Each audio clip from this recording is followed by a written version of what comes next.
खुद अपनी कार चलाकर प्रधानमंत्री मोदी को एयरपोर्ट तक छोड़ने के लिए पहुंचे और ओमान रवाना होने से पहले उन्हें गले लगाकर विदा किया। इथियोपिया के प्रधानमंत्री का खुद गाड़ी चलाकर प्रधानमंत्री मोदी को पहले एयरपोर्ट से रिसीव करना और फिर उन्हें एयरपोर्ट तक छोड़ने आना सिर्फ एक तस्वीर नहीं बल्कि एक संदेश भी है।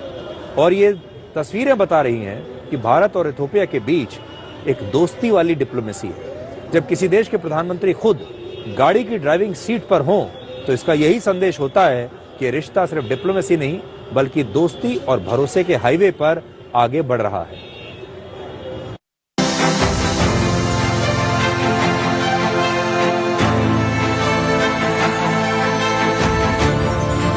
ये इथियोपिया का मेरा पहला दौरा है, लेकिन यहाँ कदम रखते ही मुझे अपनेपन और गहरी आत्मीयता का बहुत गहरा अनुभव हुआ।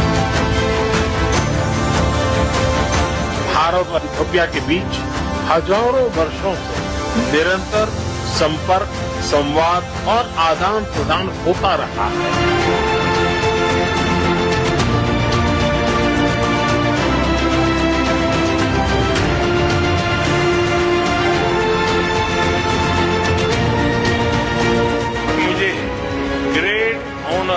निशान ऑफ इथियोपिया के रूप में इस देश का सर्वोच्च सम्मान प्रदान किया गया है। विश्व की अति प्राचीन और समृद्ध सभ्यता द्वारा सम्मानित किया जाना मेरे लिए बहुत गौरव की बात है।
आज प्रधानमंत्री मोदी ने इथियोपिया की संसद के संयुक्त सत्र को भी संबोधित किया और यह सिर्फ एक भाषण नहीं था बल्कि भारत के 146 करोड़ लोगों का एक सम्मान था।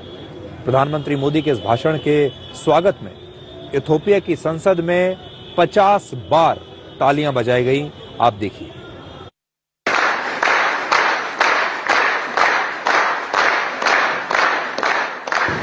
Your Excellency, the Prime Minister of Ethiopia,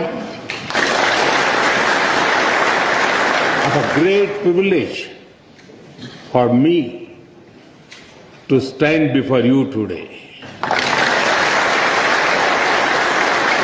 Tena istilin,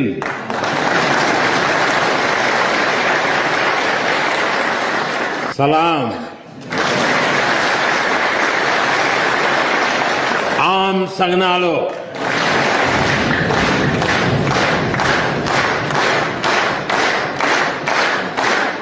प्रधानमंत्री मोदी दुनिया के 18 देशों की संसद को संबोधित कर चुके हैं और उन्होंने अपने भाषण में कहा कि उन्हें इथियोपिया में अपने घर जैसा महसूस हुआ क्योंकि इथियोपिया और उनका गृह राज्य गुजरात दोनों ही शेरों की भूमि है। अपने भाषण के बाद प्रधानमंत्री मोदी खुद इथियोपिया के पार्लियामेंट में मौजूद एक एक सांसद की सीट पर गए और उनसे मिले और हाथ मिलाया। प्रधानमंत्री मोदी दुनिया के बड़े और छोटे देशों में फर्क नहीं करते और ऐसी तस्वीरों की वजह से ही प्रधानमंत्री मोदी अंतर्राष्ट्रीय मंचों पर ग्लोबल साउथ की सबसे बुलंद आवाज बन गए हैं। उन्होंने कहा कि इथियोपिया के मंत्रियों और सांसदों से बातचीत करके उन्हें बेहद खुशी हुई और वो जहां भी आपने देखा होगा जाते हैं आजकल, उस देश के पक्ष और विपक्ष के नेता, तमाम सांसद उनसे मिलना चाहते हैं, हाथ मिलाना चाहते हैं और बात करना चाहते हैं।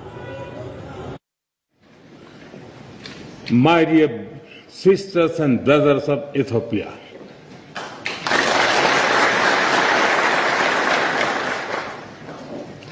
it is a moment of a great privilege for me to stand before you today. It is wonderful to be here in Ethiopia, the land of lions.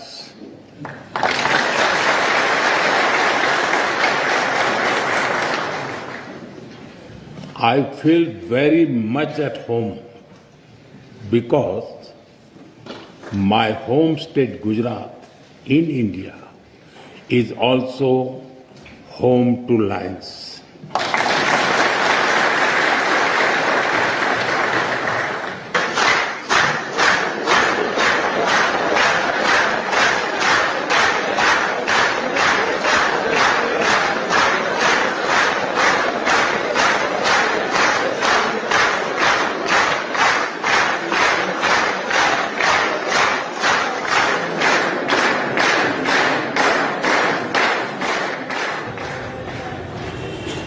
इससे पहले 16 दिसंबर को इथियोपिया के प्रधानमंत्री अबी अहमद अली ने भी प्रधानमंत्री मोदी को अपने देश का सर्वोच्च नागरिक सम्मान दिया था। इसका नाम है द ग्रेट ऑनर निशान ऑफ इथियोपिया।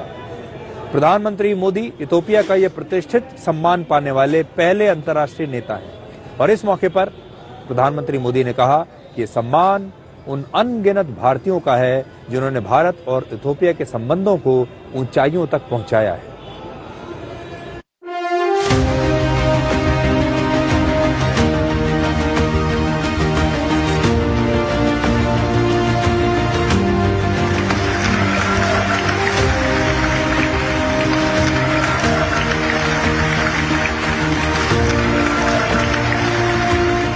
ग्रेट ऑनर निशान ऑफ इथियोपिया के रूप में इस देश का सर्वोच्च सम्मान प्रदान किया गया है। विश्व की अति प्राचीन और समृद्ध सभ्यता द्वारा सम्मानित किया जाना मेरे लिए बहुत गौरव की बात है। मैं सभी भारतवासियों की ओर से इस सम्मान को पूरी विनम्रता और कृतज्ञता से ग्रहण करता हूं। यह सम्मान उन अनगिनत भारतीयों का है जिन्होंने हमारी साझेदारी को आकार दिया। 1896 के संघर्ष में सहयोग देने वाले गुजराती व्यापारी हो, इथियोपियन मुक्ति के लिए लड़ने वाले भारतीय सैनिक हो या शिक्षा और निवेश के माध्यम से भविष्य संवारने वाले भारतीय शिक्षक और उद्योगपति, और यह सम्मान उतना ही इथियोपिया के हर उस नागरिक का भी है जिसने भारत पर विश्वास रखा और इस संबंध को हृदय से समृद्ध किया। इस साल यानी वर्ष 2025 में अब तक प्रधानमंत्री मोदी को 9 देशों का नागरिक सम्मान मिल चुका है और पिछले 11 वर्षों में उन्हें 28 देशों से नागरिक सम्मान मिला है। कल इथियोपिया के प्रधानमंत्री मोदी के सम्मान में एक डिनर का आयोजन उन्होंने किया और इस दौरान वहां पर इथियोपिया के गायकों ने वंदे मातरम का लोकप्रिय फिल्मी गाना गाया। इथियोपिया में मुस्लिम आबादी करीब 34% है और वहां के प्रधानमंत्री खुद भी मुस्लिम हैं। ये हमारे देश के उन मुस्लिम नेताओं को, उन मुस्लिम लोगों को एक कड़ा संदेश है जो धर्म की बात करके वंदे मातरम गाने से बचते रहते हैं और कहते हैं कि हमारा धर्म वंदे मातरम गाने की इजाजत नहीं देता। लेकिन इथियोपिया में आप देखिए क्या हुआ।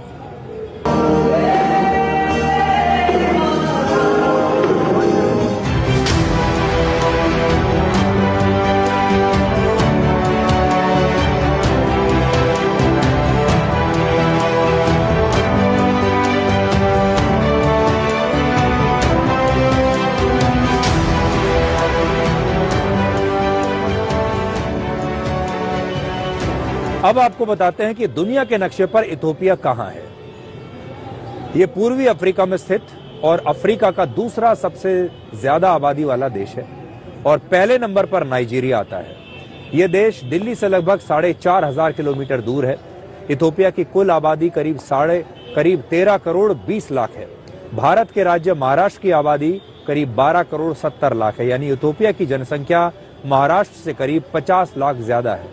इथोपिया का क्षेत्रफल 11,04,000 वर्ग किलोमीटर है, जो भारत के सबसे बड़े राज्य राजस्थान से 3 गुना ज्यादा बड़ा है। अब आपको इथोपिया के बारे में कुछ और दिलचस्प जानकारियां बताते हैं। इथोपिया का अपना खुद का एक कैलेंडर सिस्टम है जिसमें 13 महीने होते हैं और जो 13वां महीना होता है उसमें सिर्फ 5 या 6 दिन होते हैं। कॉफी का जन्म स्थान भी इथोपिया को ही माना जाता है और कॉफी वहां की संस्कृति का वैसा ही महत्वपूर्ण हिस्सा है जैसा हमारे देश में चाय है। इथोपिया दुनिया के सबसे पुराने देशों में से एक है और 19वीं सदी में जब दुनिया के ज्यादातर देश उपनिवेश बन चुके थे, उस समय भी इथोपिया आजाद था, अंग्रेजों का गुलाम नहीं था। दुनिया का सबसे पुराना फॉसिल यानी जीवाश्म इथोपिया में ही मिला था, जो करीब 32 लाख वर्ष पुराना है और इस जीवाश्म का नाम है लूसी। और इथोपिया का जो राष्ट्रीय पशु है वो है शेर। अब आपको प्रधानमंत्री मोदी की कार डिप्लोमेसी की वो तस्वीरें दिखाते हैं जिनकी पूरी दुनिया में चर्चा हो रही है। कल और आज इथोपिया के प्रधानमंत्री खुद गाड़ी चलाकर प्रधानमंत्री मोदी को एयरपोर्ट से लेकर आए और फिर छोड़ने भी गए। कल प्रधानमंत्री मोदी को जॉर्डन के क्राउन प्रिंस ने भी खुद अपनी गाड़ी चलाकर वो जॉर्डन के म्यूजियम लेकर गए थे। इससे पहले रशिया के राष्ट्रपति व्लादिमीर पुतिन भी अपनी भारत यात्रा के समय और चीन में भी प्रधानमंत्री मोदी के साथ एक ही कार में यात्रा कर चुके हैं। तो प्रधानमंत्री मोदी की जो कार डिप्लोमेसी है यह पूरी दुनिया में चर्चा का विषय बनी हुई है और अब जहां भी प्रधानमंत्री मोदी जाते हैं, आपने देखा होगा उनका एक दोस्ताना संबंध उन देशों के नेताओं के साथ रहता है और फिर वो उन्हीं नेताओं के साथ एक ही गाड़ी में बैठकर यात्रा करते हैं।